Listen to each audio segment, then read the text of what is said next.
ओम नमो नारायणाय। जैसा कि पहले भाग में वर्णन हो चुका है, राजा अम्बरीश और नारद मुनि के बीच में जो संवाद था, वहां पे भगवत भक्ति के लक्षण और वैशाख स्नान की महिमा के बारे में वर्णन हुआ था। तो यहाँ पर राजा अम्बरीश पूछते कि माधव मास यानी कि वैशाख का महीना सबसे श्रेष्ठ है और भगवान विष्णु को बहुत प्रिय है, तो उस समय स्नान करने की विधि आपने तो बताई नहीं, आप विधि बताओ, उसकी विधि क्या है?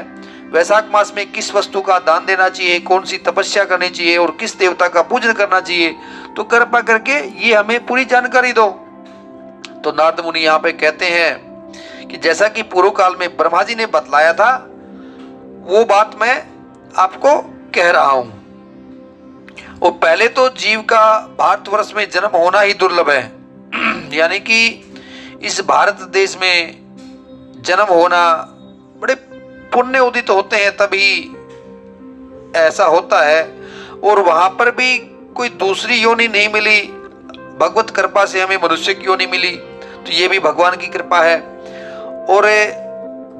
और उससे भी अत्यंत दुर्लभ है कि भगवान वासुदेव में, भगवान विष्णु में, भगवान राम में, श्री रामचंद्र में, कृष्ण में भक्ति हो। उसके होने पर भी माधव मास में, माधव में तो वैशाख मास में स्नान आदि का सुयोग मिलना तो और भी कठिन है।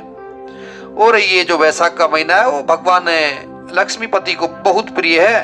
वैशाख मास को पाकर के जो विधि पूर्वक स्नान दान जप आदि का अनुष्ठान करते हैं, वे मनुष्य धन्य एवं कृतकृत हैं। उनके दर्शन मात्र से, जो व्यक्ति वैशाख मास का जो पालन करता है, उसके दर्शन मात्र से पापियों के भी पाप दूर हो जाते हैं। देखिए, खुद के तो पाप नष्ट होएंगे, अगर दूसरा व्यक्ति भी ऐसे व्यक्ति का दर्शन करता है तो उसके भी पाप नष्ट हो जाते हैं। और वैशाख मास के जो आखिरी के जो 5 दिन है, एकादशी, द्वादशी, त्रयोदशी, चतुर्दशी और पूर्णिमा, ये 5 दिन तो वे समूचे महीने के समान महत्व रखते हैं। अगर आप पूरे महीने स्नान दान जप ध्यान तप हवन यज्ञ नहीं कर पाए तो कम से कम ये 5 दिन का स्नान कीजिए, 5 दिन को इस एक नियम का पालन कीजिए। और पूर्णिमा को आप जो भी दान करना है, हवन करना है, यज्ञ करना है, जैसे पहले की 5 महात्म्य में हमने वर्णन किया, उसको एक बार रेफर करके क्या करना चाहिए, क्या कैसे करना चाहिए, वो सब उसमें वर्णन आ चुका है बहुत सी बातों का। तो इस प्रकार आप ये सब करें और भगवान लक्ष्मीपति का पूजन कर लिया, उसने अपने जन्म का फल पा लिया। तो वैशाख मास में तो भगवान विष्णु का पूजन बहुत ही मतलब फलदायी बता रहे हैं यहाँ पे। और जिसके पास धन है, पैसे की कोई कमी नहीं है, तो उसको तो बिल्कुल कंजूसी नहीं करना चाहिए। और ये सब दान हवन यज्ञ वगैरह में एक योग्य ब्राह्मण के द्वारा उसको एक हवन पूजन करवाना चाहिए।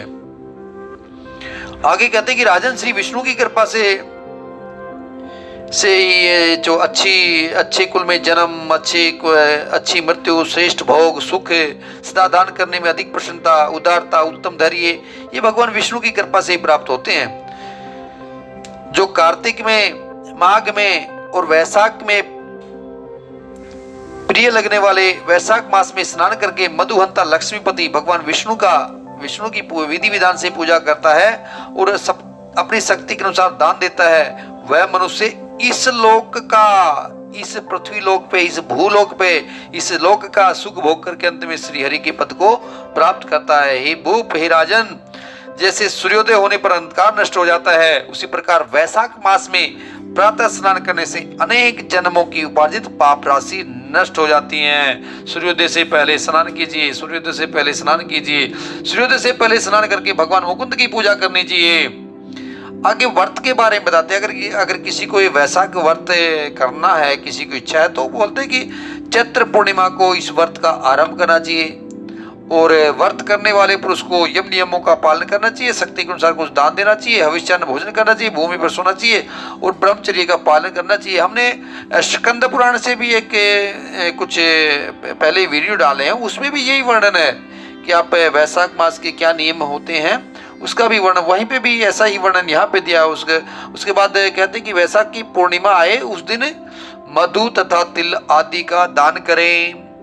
पहले भी चर्चा हुई है, आप घड़े का दान, अन्न का दान, दधी का दान, ये सब दान वैशाख की पूर्णिमा को अवश्य करें, जैसा कि विष्णु स्कंद पुराण में वर्णन आया है। उसके बाद दक्षिणा सहित धेनु दान दें। ब्राह्मणों से प्रार्थना करें कि हमारे से कोई गलती हुई है उसको सब हमारा जो विधान है वो निष्फल ना जाए, वो सब सफल हो और पूर्ण हो। और 12 वर्षों तक वैशाख स्नान करके अंत में मधुसूदन की प्रसन्नता के लिए अपनी शक्ति के अनुसार व्रत का उद्यापन करें। यानी कि अगर आप वैशाख के मास के व्रत का अगर एक संकल्प लेना चाहते हैं तो वो ये 12 महीने तक आने वाले हर वैशाख मास में आपको करना होगा। अभी अम्बरीश राजा पूछते हैं कि हे मुनि, ये स्नान में परिश्रम तो बहुत कम है और इतना बड़े बड़े दुर्लभ फल प्राप्ति होती है, लेकिन मुझे विश्वास नहीं हो रहा, मुझे पता नहीं क्यों नहीं विश्वास हो रहा। क्योंकि देखिए विश्वास, ये तो राजा नारद मुनि से बातें कर रहे थे तो उनको भी विश्वास नहीं हो, तो आज कलयुग में कैसे हमको विश्वास हो जाएगा, तो सोचने की बात है। तो नारद मुनि कहते हैं कि राजन, तुम्हारा संदेह बिल्कुल ठीक है, थोड़े से परिश्रम के द्वारा महान फल की प्राप्ति असंभव सी बात है, तथापि इस पर विश्वास करो। अरे विश्वास करके तो देखो। नारद मुनि समझा रहे हैं कि धर्म की गति बड़ी सूक्ष्म होती है, उसको समझने में बड़े बड़े पुरुषों की भी कठिनाई होती है। ऋषि, महात्मा, संत, त्यागी, उनको भी ये चीजें समझ में नहीं आती है, तो हम जो एक ग्रस्त व्यक्ति को तो कैसे समझ में आएगी। कहने का उनका तात्पर्य ये कि आगे कहते हैं कि विश्वामित्र आदि क्षत्रिय थे, लेकिन धर्म का अधिक अनुष्ठान करने के कारण वो ब्राह्मणत्व को प्राप्त हो गए। ब्राह्मण कौन है और ब्राह्मणत्व कैसे आती है, ये नहीं कि हमने क्षत्रिय कुल में जन्म ले लिया और हम क्षत्रिय नहीं, हम अगर पूजा पाठ जप तप हवन यज्ञ करेंगे तो ब्राह्मणत्व की प्राप्ति हो जाती है। ब्राह्मण कुल में जन्म हो लिया, इसका मतलब हम क्या जन्म से एक जाति के अनुसार ब्राह्मण हो सकते हैं, लेकिन कर्म हमारे अंदर ब्राह्मण वाले है ही नहीं, तो ब्राह्मणत्व है ही नहीं। ब्राह्मणत्व कैसे हो, उसका भी अलग अलग प्राणों में अलग अलग वर्णन आता कि कितना जप तप करने के बाद उसमें ब्राह्मणत्व की प्राप्ति होती है। आगे कहते कि जो अजामिल था वो अपनी धर्म पत्नी को छोड़ करके, भागवत जी में कथा आती है अजामिल की, वो एक बड़े कुमारक पे चल गया था। उसके बाद पुत्र के मोह में जब अंतिम समय आया तो उसने नारायण, उसका जो अजामिल का जो बेटा था नारायण, तो उसने अपने बेटे को याद किया था, नारायण कह करके पुकारा और पुत्र का चिंतन करके नारायण नारायण नाम लिया। इतने में ही उसको अत्यंत दुर्लभ पद की प्राप्ति हुई। देखिए पुकारा था बेटे को, लेकिन नारायण नाम था उसका, तो उसी से उसका उद्धार हो गया था। तो इसी प्रकार अगर किसी दूसरे निमित्त से भी यदि श्री गोविंद का, भगवान श्री कृष्ण का, राम का नामोच्चारण कर लिया जाए तो वह पाप राशि को भस्म कर डालता है। जो श्री कृष्ण के भक्त हैं उनके अनजान में किए हुए हजारों हत्याओं से युक्त भयंकर पातक तथा चोरी आदि पाप भी नष्ट हो जाते हैं। और इस वैशाख के मास में भगवान विष्णु की भक्ति पूर्वक आराधना करके मनुष्य अपनी मनोवांछित कामनाओं को प्राप्त कर लेता है। इस विषय में संदेह नहीं करना चाहिए। आप विश्वास करो इसके ऊपर, संदेह क्यों कर रहे हो आप। अतः अपने हृदय कमल में शुद्ध भाव की स्थापना करके वैशाख मास में प्रातः स्नान करने वाला जो विशुद्ध चित्त पुरुष भक्ति पूर्वक भगवान लक्ष्मीपति की पूजा करता है, उसके पुण्य का वर्णन करने की शक्ति मुझ में नहीं है। भगवान नारायण की अगर वैशाख मास में प्रातः स्नान करने के बाद अगर पूजा करते हैं तो नारद मुनि कहते हैं कि उसकी मैं क्या उसके कितने पुण्य होंगे, उस पुण्यों का वर्णन मैं कैसे करूं, मेरे अंदर तो वो ताकत नहीं है। वैशाख मास के फल के विषय में आप विश्वास करो, और छोटा सा शुभ कर्म भी सैकड़ों पाप कर्मों का नाश करने वाला हो जाता है। अभी सूर्य की मेष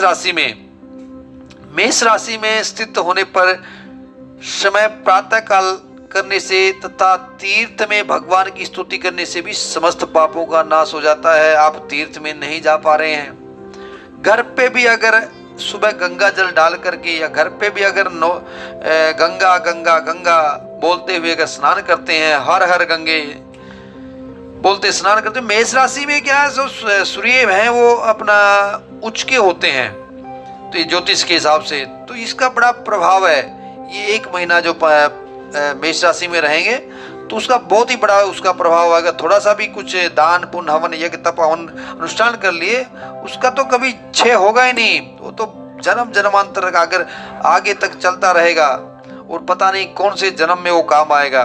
तो आगे नारद मुनि कहते हैं कि जो मनुष्य मेष राशि में सूर्य में, गंगा या नर्मदा के जल में नहा करके, मेष राशि के सूर्य जो अभी वैसा का महीना चलो उसमें गंगा या नर्मदा जल में नहा करके 1, 2 या 3 समय भक्ति भाव के साथ पाप प्रशमन नामक स्तोत्र का पाठ करता है, वह सब पापों से मुक्त होकर के ब्रह्म पद को प्राप्त करता है। अम्बरीश, इस प्रकार मैंने थोड़े में इस वैशाख स्नान का सारा महत्व में सुना दिया। अब और क्या सुनना चाहते हो?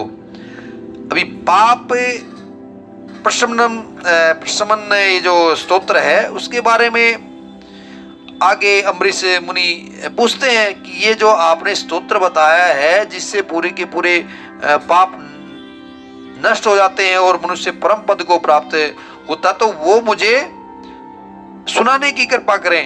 तो इसको हम अभी आगे के अध्याय में लेंगे। ओम नमो नारायणाय।